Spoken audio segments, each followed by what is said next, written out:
আসসালামু আলাইকুম। সবাইকে শুভেচ্ছা জানাচ্ছি। মাসুম মাহবুব দেখছেন ওপেন দ্য ইউটিউব চ্যানেল এবং মাসুম মাহবুব ফেসবুক পেজ। প্রিয় দর্শক, বেশ কিছু ব্রেকিং খবর আছে আজকের রাতের লাইভ সেশনে। প্রথম গুরুত্বপূর্ণ খবর, আমেরিকার প্রেসিডেন্ট ডোনাল্ড ট্রাম্প নেতানিয়াহুকে ফোন করে কি বললেন? যে কথা শুনে নেতানিয়াহু কি বলবো হার্ট অ্যাটাকের অবস্থা। ২ নম্বর গুরুত্বপূর্ণ খবর, আমেরিকা ইরানের ডিল চূড়ান্ত আগামী ২৪ ঘন্টা বড় সারপ্রাইজ আসছে। ৩ নম্বর গুরুত্বপূর্ণ খবর, হিজু বাহিনী নেতা কাকুর বাড়িতে ঢুকে অ্যাটাক করেছে এবং বেশ কজন ওপারে গেছে এমন অভিযোগও পাওয়া গেছে। আর সর্বশেষ, এই যুদ্ধে আমেরিকা, ইসরায়েল, ইরান কার লাভ হলো? চলুন আমরা একটা করে খবর দেবার চেষ্টা করছি। আপনারা শুনতে এবং দেখতে পেলে আমাকে একটু কমেন্ট করেন। কোনো সমস্যা আছে কিনা? সব ঠিক থাকলে আমাকে জানাবেন কমেন্টে। আর যেই দর্শকরা কমেন্ট করেন যে সাউন্ড কম পাচ্ছেন, তারা মোবাইল চেঞ্জ করেন। আর কিছু করার সম্ভব না। কারণ ধরেন ৫ জন কম সাউন্ড পাচ্ছেন আর বাকিরা সাউন্ড ঠিক মতো পাচ্ছেন না। এখন আমি কি করব বলেন? আমি আসলে আর কিছু করতে পারছি না। তো আসেন ১ম যে খবরটি দিয়ে শুরু করতে চাই। আমেরিকার প্রেসিডেন্ট ডোনাল্ড ট্রাম্প ফোন করেছেন নেতানিয়াহুকে। ফোন করে তিনি নেতানিয়াহুকে বললেন, "আমি ইরানের সাথে ডিল করতে যাচ্ছি। আমার ডিলের ব্যাপারে তোমার সম্মতি থাকবে আশা করি। তুমি আগ বাড়িয়ে এমন কিছু করো না যাতে এই অঞ্চলে আবার যুদ্ধ শুরু হয়, আমেরিকা ক্ষতিগ্রস্ত হয়।" নেতানিয়াহু বললেন, "আপনি যেই শর্তের উপর চুক্তি করতে যাচ্ছেন, এটা আমেরিকার পরাজয়ের দলিল।" ট্রাম্প বললেন, "আরো বড় ক্ষতির হাত থেকে আমেরিকাকে বাঁচাবার জন্যই আমরা ইরানের সাথে ডিল করতে যাচ্ছি। কারণ তোমার বুদ্ধিতে এই যুদ্ধে নেমে আমেরিকা কিছু পায়নি। বরং আমার রাজনীতি ইতি ঘটতে যাচ্ছে।" প্রশ্ন ১, ২ নম্বর, ট্রাম্প বলছেন যে ইরানের সাথে এই আলোচনার মাধ্যমে এ অঞ্চলে শান্তি আসবে, যুদ্ধ বন্ধ হবে। বাট তুমি এমন কোনো কাজ করো না যাতে তোমার পাশে আমি আর দাঁড়াতে না পারি। তার মানেটা হলো ইসরায়েল যেন আর কোনো প্রকার ইরানে অ্যাটাক না করে। কারণ ইসরায়েল অ্যাটাক করলে আমেরিকা আর দাঁড়াবে না, এই বিষয়টি তিনি জানিয়ে দিয়েছেন এবং বলেছেন যে আমেরিকার আর সম্ভব হবে না তোমার পক্ষে দাঁড়িয়ে এই যুদ্ধ কন্টিনিউ করা।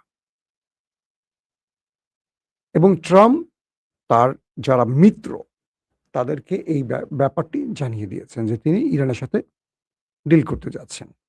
তার ১ম বিষয়টি কিভাবে জানা গেল? ট্রাম্প একটি পোস্ট লিখে সেটি পাঠালেন শাহবাজ শরীফ, পাকিস্তানের যিনি প্রধানমন্ত্রী, তার কাছে। বললেন যে, "মিস্টার শাহবাজ, এই পোস্টটি তুমি করো।" এর আগেও এই কাজটি হয়েছে, আপনারা জানেন। শাহবাজ শরীফ তার টুইটারে সেই পোস্টটি করলেন। সেই পোস্টে শাহবাজ শরীফ বললেন, "আগামী ২৪ ঘন্টার মধ্যে ইরান পাকিস্তানের পার্মানেন্ট ডিল হতে যাচ্ছে।" শাহবাজ শরীফের এই পোস্টটি সত্য কি মিথ্যা এখন আপনারা প্রমাণ করবেন বা কিভাবে, তাই তো? বা এখানে আমেরিকার সম্মতি আছে কিনা এটাও একটা প্রশ্ন উঠতে পারে। সেটির উত্তর আবার ট্রাম্প দিয়ে দিলেন। কিভাবে? শাহবাজ শরীফের এই পোস্টটি ট্রাম্প নিজেই আবার রিটুইট করলেন। অর্থাৎ আমাকে নিয়ে আমার একজন পছন্দের ব্যক্তি কিছু লিখেছে, তার ব্যাপারে আমার সম্মতি আছে, আর তাই আমি সেটিকে রিপোস্ট বা শেয়ার করলাম। বিষয়টি হলো এরকম। তো শাহবাজ শরীফের সেই পোস্ট ডোনাল্ড ট্রাম্প রিপোস্ট করেছেন। তার মানে শাহবাজ শরীফ যে ২৪ ঘন্টার অ্যালার্ম দিচ্ছেন বা বার্তা দিচ্ছেন সেটিকে সম্মতি জানিয়েছে ডোনাল্ড ট্রাম্প। এই বিষয়টি মোটামুটি আমরা নিশ্চিত হয়ে গেলাম। তো ইরান ইস্যুতে ডোনাল্ড ট্রাম্পের এই পরিকল্পনা গ্রহণ করতে পারেননি নেতানিয়াহু।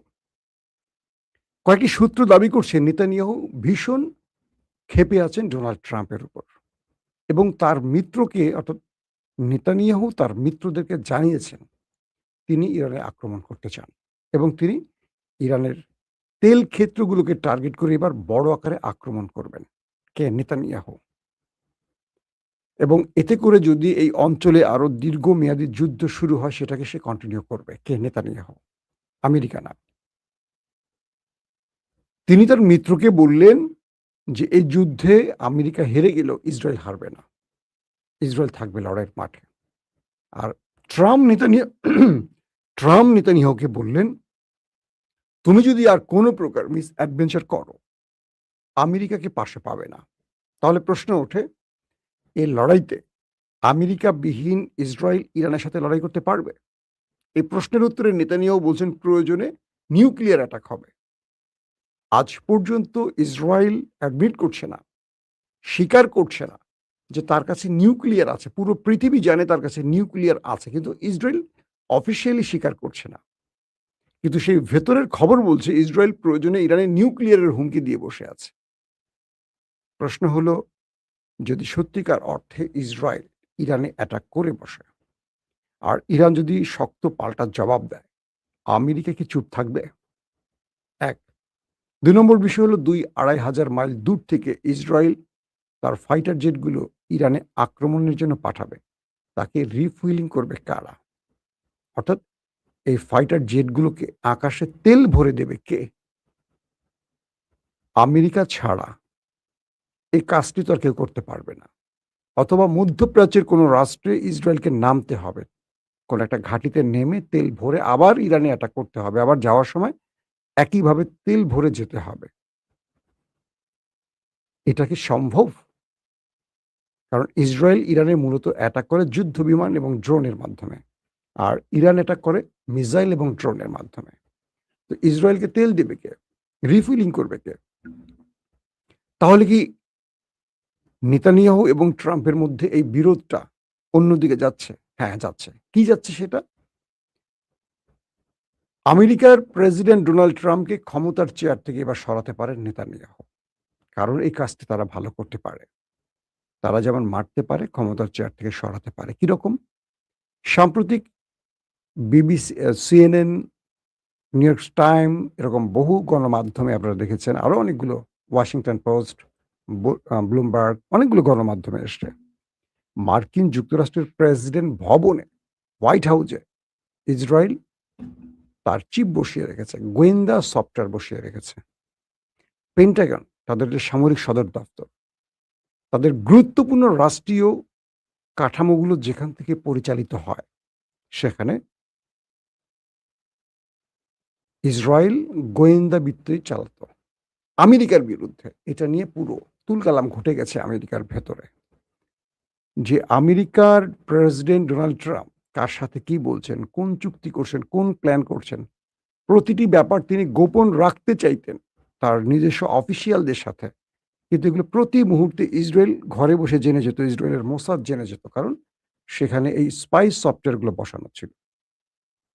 তার মানে ইসরায়েল আমেরিকাকে বিশ্বাস করে না এবং আমেরিকা ইসরায়েলের ট্র্যাপে পড়ে গেছে। কিছু বিশ্লেষক বলছেন যে নেতানিয়াহু এবার ইরানে ব্যর্থ হওয়ার কারণে বা ট্রাম্প তার পাশে না দাঁড়ালে তিনি ট্রাম্পকে ক্ষমতা থেকে সরাবার মিশনে নামবেন।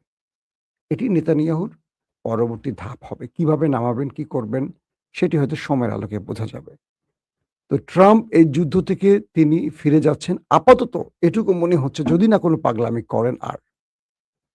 আসেন ২ নম্বর খবরে। শাহবাজ শরীফের ঘোষণাটি আসছে ২৪ ঘন্টার মধ্যে ২ দেশ একটি চুক্তিতে ফিরছে, ডিলে ফিরছে এবং ইরানের গণমাধ্যমগুলো এই ব্যাপারে ইঙ্গিত দিচ্ছে। আমি আজকে বিকেল ৩টার লাইভে এই বিষয়গুলো ডিটেইল আপনাদের বলেছি। যারা দেখেননি দেখে নেবেন। আরো অনেক তথ্য পাবেন বিকেল ৩টার লাইভে। তো এখন যে বিষয়টি তৈরি হচ্ছে সেটি হলো আগামী ২৪ ঘন্টার মধ্যে যে ডিলটি তৈরি হচ্ছে বা ডিলটি হতে যাচ্ছে, পাকিস্তান যেটার স্বীকৃতি দিয়েছে, এটার পেছনে নেপথ্যে ছিল তুরস্ক, মিশর, সৌদি আরব, কাতার, আরব আমিরাত, পাকিস্তান। বলা হচ্ছে ইরানের ২য়, ৩য় দফায় যখন আমেরিকা আক্রমণের চেষ্টা করেছিল, তখন গালফ রাষ্ট্রের বেশ কয়েকটি দেশ আমেরিকাকে যুদ্ধে সহযোগিতা করেনি এবং তাদের দেশের ঘাঁটি বা মাটি বা আকাশ ব্যবহারের অনুমতি দেয়নি। সেই দেশগুলো হলো সৌদি আরব, কাতার, আরব আমিরাত। যেহেতু আরব আমিরাত ইরানের হাতে শক্ত মার খেয়েছে এবং ইসরায়েলের প্রধানমন্ত্রী নেতানিয়াহু, মোসাদ প্রধান এবং সেনাপ্রধান ইয়াল জামির সহ অনেকেই গোপনে আরব আমিরাতে এসছে। এই খবরটি আবার আরব আমিরাত ইসরায়েলের প্রধানমন্ত্রী দপ্তর ফ্লাশ করে দিয়েছে। দেখেন বিষয়টা কি? গোপনে আরব আমিরাতে এসছেন নেতানিয়াহু, তার গোয়েন্দা প্রধান এবং সেনাপ্রধান।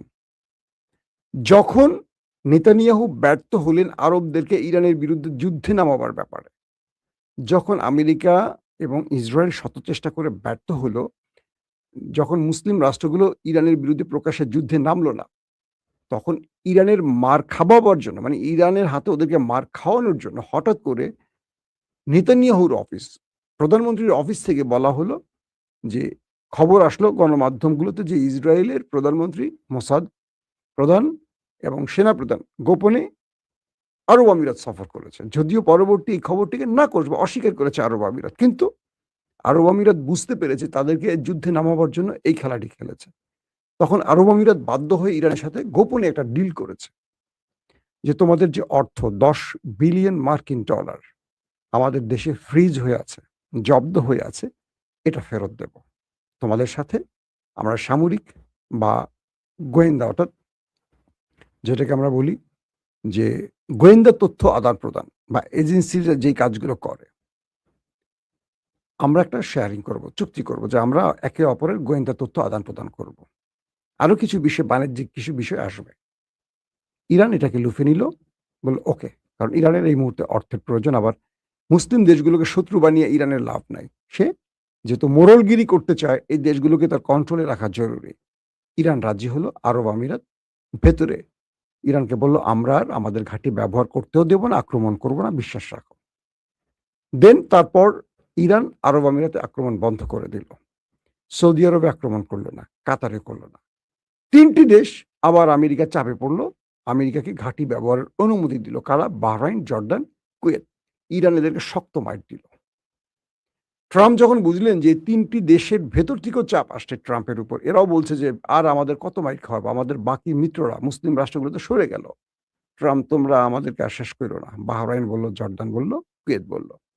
ট্রাম্প বুঝলেন যে এই উপসাগরীয় অঞ্চল থেকে তিনি আর সহজে যুদ্ধ করে সুবিধা আদায় করতে পারবেন না, কারণ এই দেশগুলো ইরানে আক্রমণের ব্যাপারে আর তাকে সহযোগিতা করবে না। ইউরোপের মিত্ররা আসেনি, ন্যাটো আসেনি।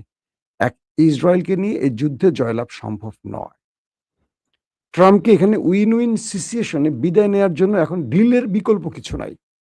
খুব সহজ হিসেব বুঝিয়ে দিচ্ছি আপনাদের। তো এখন এই বিষয়টি নিয়ে যা হচ্ছে, বাকি মুসলিম রাষ্ট্রগুলো, এরদোয়ানের তুরস্ক বা মিশরের আব্দুল ফাত্তাহ আল সিসি, পাকিস্তানের ফিল্ড মার্শাল আসিম মনির এবং সৌদির ক্রাউন প্রিন্স মোহাম্মদ বিন সালমান এমবিজেড, এরা সবাই বলল যে না, একটা ডিল করেন। আর না হয়েছে, যথেষ্ট হয়েছে। কারণ ইরান তার ক্ষতি মেনে নিবে, কিন্তু ইরান বাকিদের ক্ষতি করে তামা করে ফেলবে। ইরান এই মুহূর্তে যে স্ট্র্যাটেজিটা নিয়েছে সেটা কি? তুমি আমাকে মারো মারো, কিন্তু আমি বাকিদের নিয়ে মরবো, একা মরবো না। ওদের কথা হলো যে ইরানের সাথে আমরাও মরে যাব। এই সুন্দর পৃথিবী সাজিয়েছি আমরা তেল বিক্রি করে, এটা হয়? যাক, শেষ পর্যন্ত ট্রাম্প বাধ্য হলেন ডিল করতে। ডিলের রাতেও ট্রাম্প শেষ ট্রাইটা করছিলেন তার কমান্ডো নামিয়ে ইরানের নিউক্লিয়ার চুরির। আজ দুপুর 3টা যে লাইভটা করছে সেখানে অনেক দুর্দান্ত খবরগুলি পাবেন, যারা মিস করছেন দেখবেন। ইরানের ভেতরে ঢুকে একটা বড় অপারেশন করে নিউক্লিয়ার লুট করার যে পরিকল্পনা করেছিল ইরানি বাহিনীর চালে পড়ে, সেটা ব্যর্থ হয়। এরপর ডোনাল্ড ট্রাম্প ফাইনালি চুক্তি করতে রাজি হয়ে গেছে। আগামী 24 ঘন্টার মধ্যে আমরা হয়তো ধারণা করছি যুদ্ধ বন্ধ হবে। এরই মধ্যে ইরানের কয়েকটি গণমাধ্যম দাবি করেছে জুলাই মাসের 2য় সপ্তাহে আলী খামেনির জানাজার প্রোগ্রাম শুরু হবে। 3-4 দিন টানা সিরিজ প্রোগ্রাম হবে। 6, 7, 8, 9 এইভাবে সিরিজ প্রোগ্রাম হবে এবং তার জন্মস্থানে তাকে দাফন করা হবে। পাশাপাশি ইরান আগামী কয়েক ঘন্টার মধ্যে যে বার্তাগুলো দিচ্ছে, ইরান এখন পুরো পৃথিবীর সাথে তার সম্পর্ক বিল্ড আপে নজর দেবে। যারা এতদিন ইরানের শত্রু ছিল তারা এখন বন্ধু হবে। তেল বিক্রি বাধা থাকবে না, হরমুজে টোল আদায় বাধা থাকবে না। ইরান তার জব্দকৃত অর্থ ফেরত পেতে যাচ্ছে। ইরানের উপর যে নিষেধাজ্ঞাগুলো ছিল আর থাকবে না। ইরানের মিত্র হিজবুল্লাহর উপর আক্রমণ বন্ধ করতে হবে। এই ধারাবাহিকতা ইরান যে শর্তগুলো দিয়েছে এগুলো মেনে নিতে হবে এবং ইউরেনিয়াম ইরানেই থাকবে, আর কোথাও দিতে হবে না, ইউরেনিয়াম ইরানেই থাকবে। বাট এটা IAEA এর নজরদারিতে থাকবে এবং ট্রাম্প বলছে এটা যেই 60% করা হয়েছে এটাকে আরো নিচে নামাইতে। ইরান মোটামুটি অফিসিয়ালি তারা সিগন্যাল দিছে যে আমরা নিউক্লিয়ার বানাবো না, টেনশন নিও না, ওকে ফাইন, তুমি আমার বাকি শর্ত মানো। এখন ইরান যদি নিউক্লিয়ার বানায় সেটা তো আর প্রকাশ্যে বানাবে না, এক। আর যদি ইরান বানায় থাকে সেটা তো আর আমেরিকাকে দেখাবে না। এই কদিনে যা বানাইছে মাটির নিচে তো স্টোরেজ করে রেখে দিছে। এখন IAEA এসে দেখবে কি ইরানের পাওয়ার প্ল্যান, তাই তো? ইরান যে গত ৩ মাস বা ১০০ দিন ধরে লড়াইয়ের মধ্যে আছে, এই সময় কি ইরান কিছু করে নাই? যেটা করতে ১৫ দিন লাগে সেটা কি ইরান চুপ করে বসে আছে? হয়তো করে ফেলছে। এখন ইরান বলবে ওকে ফাইন। এইজন্য ইরান হয়তো ডিল দেরি করছে। আজকে কালকে করে দেরি করছে। তো এখন সেটা পরবর্তী সময় জানা যাবে। ইসরায়েল তো এভাবে আমেরিকার চোখ ফাঁকি দিয়ে নিউক্লিয়ারের মালিক হয়ে গেছে। জন এফ কেনেডি যখন প্রেসিডেন্ট ওই সময়টায় ইসরায়েল আমেরিকার চোখ ফাঁকি দিয়ে পাওয়ার প্ল্যান্টের নামই নিউক্লিয়ার বোমা বানিয়েছে, অ্যাটম বোমা বানিয়েছে। তো এই মুহূর্তে এইলো অবস্থা। এখন আয়াতুল্লাহ আলী খামেনির জানাজা নিয়ে ইরান ব্যাপক শোডাউন করবে, বড় প্রোগ্রাম করবে, পুরো পৃথিবীকে জানাবে। ইতিমধ্যে দেশটির পররাষ্ট্রমন্ত্রী আব্বাস আরাকচি বলে দিয়েছেন আমাদের বিজয় হয়ে গেছে এবং ইরানি জাতি পরাজিত হয় না তার প্রমাণ রেখেছে এবং আসলেই তাই। পৃথিবীর প্রতিটি গণমাধ্যম বলছে যে ডিলের শর্তাবলী ইরানের বিজয় নিশ্চিত হয়ে গেছে। ট্রাম্প না ট্রাম্প, নামটা কোনটা, ড্রাম না ট্রাম্প? আপনারা কমেন্ট করেন তো, ড্রাম নাকি ট্রাম্প? তো তিনি মোটামুটি এখন ইসরায়েলকে শাসাচ্ছেন যে আর তুমি নাইমো না মাঠে, আর যদি তুমি নামো একা তোমাকে আর আমেরিকা সাহায্য করবে না। আমি চাই ইসরায়েল নামুক। আমেরিকা বিহীন যদি ইসরায়েল আসে, আমি আপনাদেরকে আরেকটি ভবিষ্যৎবাণী করি, আমেরিকা বিহীন যদি ইসরায়েল এই যুদ্ধে নামে ইরানের বিরুদ্ধে, পুরো মুসলিম রাষ্ট্র এক হয়ে যাবে, নেতানিয়াহুর ঘাড় মটকে দেবে। কনফার্ম থাকেন, কারণ আরবের দেশগুলো বা আশপাশের মুসলিম রাষ্ট্রগুলো, পাকিস্তান, তুরস্ক, মিশর, এরা কিন্তু আমেরিকার ভয় আসে না, কারণ আমেরিকা তো মোড়ল, এদের ওস্তাদ। এদের হাতে এই ছোট ছোট মুসলিম দেশগুলো, দরিদ্র মুসলিম দেশের প্রাণ। কিন্তু আমেরিকা যদি না আসে, আর আমেরিকা যদি একটু ইঙ্গিত দেয় যে এটা শিক্ষা দিয়ে দেখ ইরান, দেখবেন যে গালফ টালফ সব এক হয়ে গোপনে গোপনে ইরানকে সাহায্য করছে। কিন্তু সাহায্য করবে না দুটো রাষ্ট্র, চীন আর রাশিয়া। চীন আর রাশিয়ার সাথে ইসরায়েলের বড় মাপের বাণিজ্য আছে, কারণ এই দুটো রাষ্ট্রের টার্গেট ইসরায়েল নয়, এই দুটো রাষ্ট্রের টার্গেট হলো আমেরিকা। তো এখন এই পরিবেশে আমরা আজকে এটুকু বলতে পারি যে পৃথিবী একটা ভালো খবর পাচ্ছে, আর সেই খবরটি হলো শান্তির দিকে হাঁটছে যুদ্ধ অবস্থায় থাকা দেশগুলো। কিন্তু কখন ইসরায়েল ফ্রন্টে নেমে আবার ভেজাল বাজায়, এটা নিয়ে আমাদের অনেক প্রশ্ন আছে, থাকতেই পারে। এক দর্শক প্রশ্ন করছেন বাংলাদেশের রাজনীতি নিয়ে খবর দিয়েন। হ্যাঁ, ইরানের খবরটা যদি আজকালকের মধ্যে একটু নেমে আসে, আমরা বাংলাদেশের বিষয়ে আগামীকাল পরশু থেকে আবার খবর দেওয়ার চেষ্টা শুরু করব। বাংলাদেশে অনেকগুলো ঘটনা ঘটছে, যেমন সাম্প্রতিক আমাকে ফোন করেছিলেন এক বড় ভাই, ৮ দিন কেন বন্ধ হলো, আমাকে অনেকে বলছে এটা নিয়ে কথা বলতে। গরিবের হাসপাতাল বলে খ্যাত ৮ দিন। বাংলাদেশে এমন কোনো প্রতিষ্ঠান আছে যেখানে রোগী মারা যায়নি, অব্যবস্থাপনা নেই?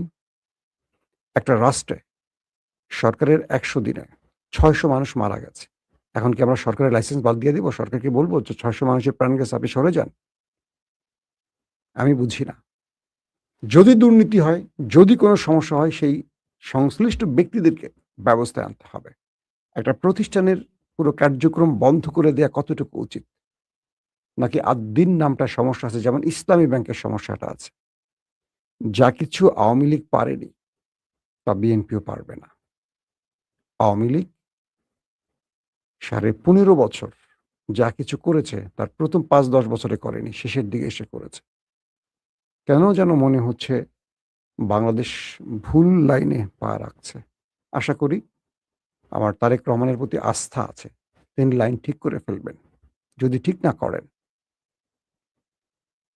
বিএনপির ভবিষ্যৎ অন্ধকার। আল্লাহ হাফেজ।